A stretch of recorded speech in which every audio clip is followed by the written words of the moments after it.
அந்த அன்பு என்ன சொல்றது, வாயில வார்த்தையே வரல எனக்கு. அழுகதான் வருது எனக்கு, அழுக வருது எனக்கு.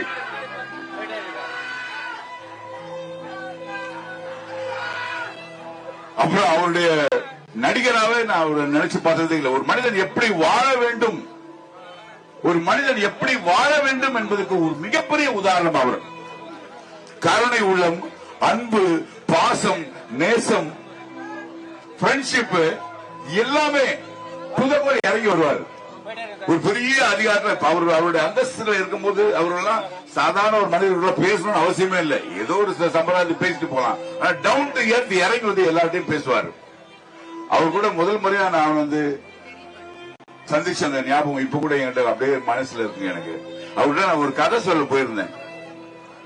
அப்ப நான் பாக்யராஜ் விட்டுட்டு வெளியே வந்த நேரம் இவர்கிட்ட ஒரு கதை சொல்ல போய் நான் என்ன உடனே கூப்பிட்டு அமிச்சாரு. என்னன்னு தெரியல, அவர் உடனே அவருக்காக அந்த கதை சொல்றதுக்காக அந்த ராவுத்தர் ஆபீஸ்ல ஆயிரக்கணக்கான ஜனங்க காத்துக்கிட்டு இருப்பாங்க. கதை சொல்லலாமா, ஏதாவது சந்தர்ப்பங்கள் கிடைக்காதா. அது மட்டும் இல்லாம சாப்பாடு போனீங்கன்னா எம்ஜிஆர் மாதிரி அவர் ஆக்சுவலா இன்னொரு எம்ஜிஆர் தான், கருப்பு எம்ஜிஆர்னே அவர் பேர் சொன்னாங்க.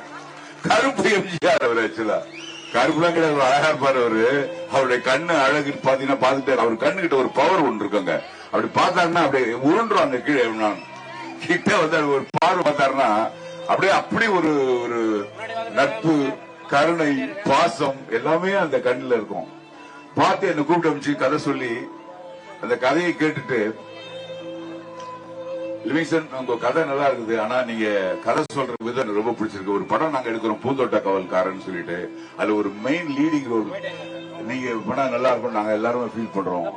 நீங்க நடிக்கிறதுக்கு சம்பந்தமா நான் ஆக்சுவலா நடிக்கிறது தான் ட்ரை பண்றது, அதெல்லாம் மறந்து அப்புறம் கதாசிரியர் ஆயிட்டேன். ஆனா என்ன ஒரு நடிகராக அவர் பார்த்தாரு. அப்போ நான் மறந்துட்டே இருந்தேன் அந்த ட்ரேடு, கதாசிரியர் ஆகலாம் டைரக்டர் ஆகிடலாம்னு சொல்லிட்டு.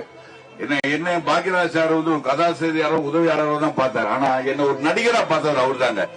ஆயிரக்கணக்கிலையும் 10,000 5,000 சம்பாதிச்ச என்ன வந்து ஒரு படம் சுந்தரபூஷன் ஹிட் கொடுத்த ஒரு 2வது படத்துக்கு கூட்டு அமைச்சு, நீங்க நம்ப மாட்டீங்க, ஆயிரக்கணக்கில் தான் வாங்கியிருந்தேன். ஒரு படத்துக்கு 15,000 20,000 தான் கொடுப்பாங்க. அதுவும் அப்பப்போ 3,000 4,000 வாங்கி 6 மாசம் எடுப்பாங்க ஒரு படத்தை. கடைசியில பார்த்தா ஒண்ணுமே இருக்காது பேலன்ஸ். ஆனால் 2வது படத்துல என்ன ஒரு புக் பண்ணி சுந்தரபூஷனுக்கு அப்புறம், டிவிஷன் ஒரு படத்துல நீங்க தான் ஹீரோவா பண்றீங்க, என்னுடைய சொந்த கம்பெனில நீங்க பண்றீங்க அப்படின்னு சொல்லிட்டு நம்ப மாட்டீங்க மேம். 8 lakhs சம்பளம் பேசினாரு. வாழ்க்கையில அது மாதிரி நான் வாழ்க்கையில லட்சத்தையே ஆயிரக்கணக்கு தான் பார்த்திருந்தேன். என்ன வந்து அட்வான்ஸ் மட்டும் 5 லட்சம் கொடுத்தாரு. எதுல வந்த நடந்தா சார் வந்தார். உடனே போய் காரை வாங்கினாரு.